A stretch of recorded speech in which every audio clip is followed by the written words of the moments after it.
If you've gotten to this video, you're considering applying for the Kerope Zildjian Scholarship Competition.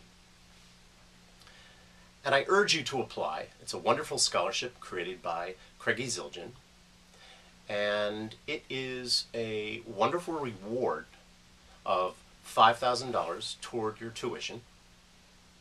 Additionally, you get an all-expense-paid trip up to the world headquarters of Zildjian, right here in Norwell, Massachusetts. And while here, you can take a tour, you can see the factory, and you can pick out some cymbals that will be part of the award toward the scholarship.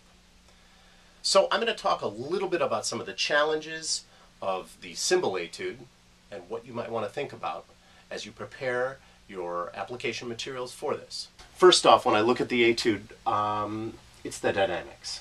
And we want to make sure that we have all the dynamics when you perform this. It has every dynamic: pianissimo, piano, mezzo piano, mezzo forte, forte, and fortissimo. And typically when I hear students play an etude like this with that many dynamic variations, sometimes the louds are very close. I can hear a difference in between the piano and the mezzo piano, or the mezzo forte and the forte, but the top end, the two louds, sometimes it's just a lot of loud playing. For the softs, we really want to make a difference between piano and pianissimo. One of the challenges with this etude is achieving the unaccented notes and the accented notes. And are you going to produce a different sound, or are you just going to produce different volumes?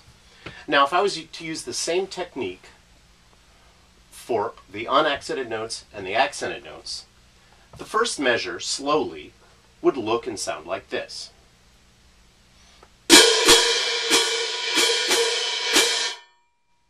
Notice I'm moving right onto my left hand. I'll demonstrate it again. This is the first measure slowly, but I'm just using the same technique for all the notes.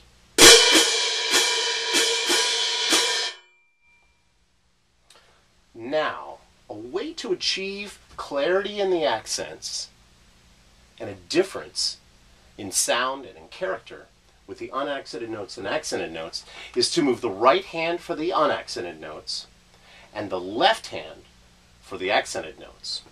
Or vice versa if you'd like. I'm going to demonstrate it with unaccented notes and accented notes.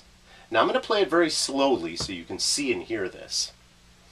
The last note in measure 2, I'm going to go ahead and play that with my right hand only, but I'm going to give it a little bit extra oomph for the staccato. All right, so here's the first measure slowly, and I'll do this twice.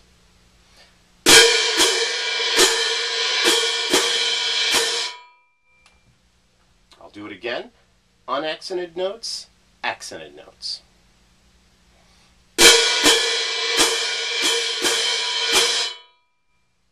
Okay, so you could hear a difference in the sound and the character. I'll demonstrate just the unaccented notes, only moving the right hand.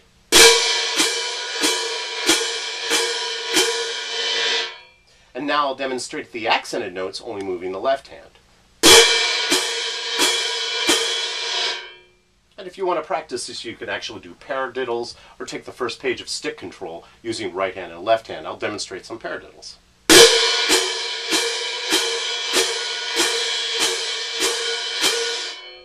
And you could hear a different sound and a different character with the motion of the right hand and the motion of the left hand. So that's one way to look at making a difference between the unaccented notes and accented notes. In particular, a good spot to employ that technique is in measure 13. And we're at pianissimo at that point, and it's just chat, chat, cha, 2, 3, 4, chat, chat, cha, 2. So, if you look at that, I'll demonstrate how that might work. So the unaccented notes will be here, and the unaccented notes will be here, left hand. So, starting in measure 13, I'll do this again slowly. 1, 2, 3, 4.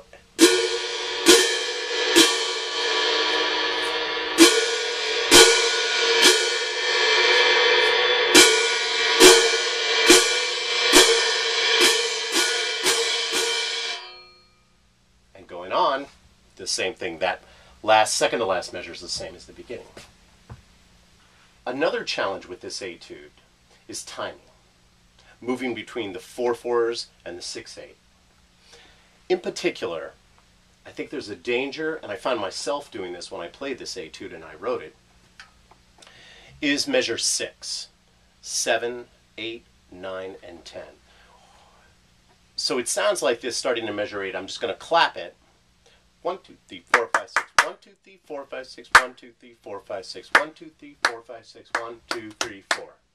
The tendency is to rush in measure 10. Lock those eighth notes starting in measure 7.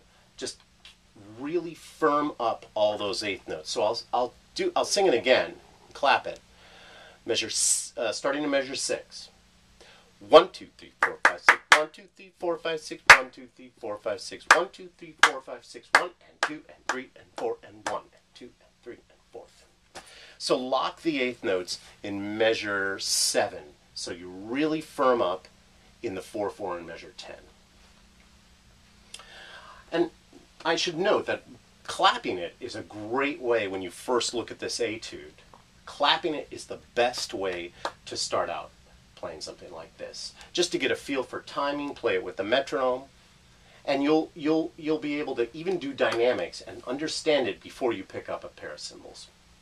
Also, I should note the timing I put on it, the tempo, 138 to 142, anywhere in that range is fine.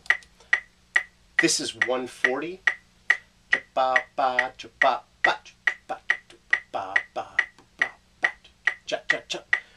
Right there is great. 140 would be a perfect tempo.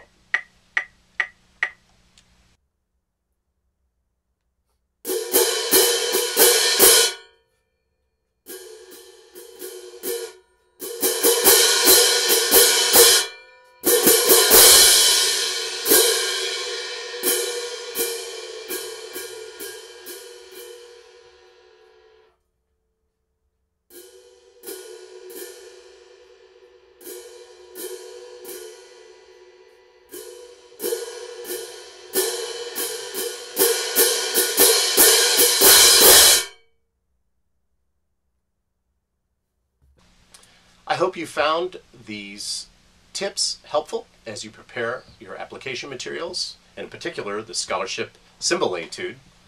And I urge you to look at Zildjian.com more if you want additional information about the scholarship, and I wish you the best of luck in your application.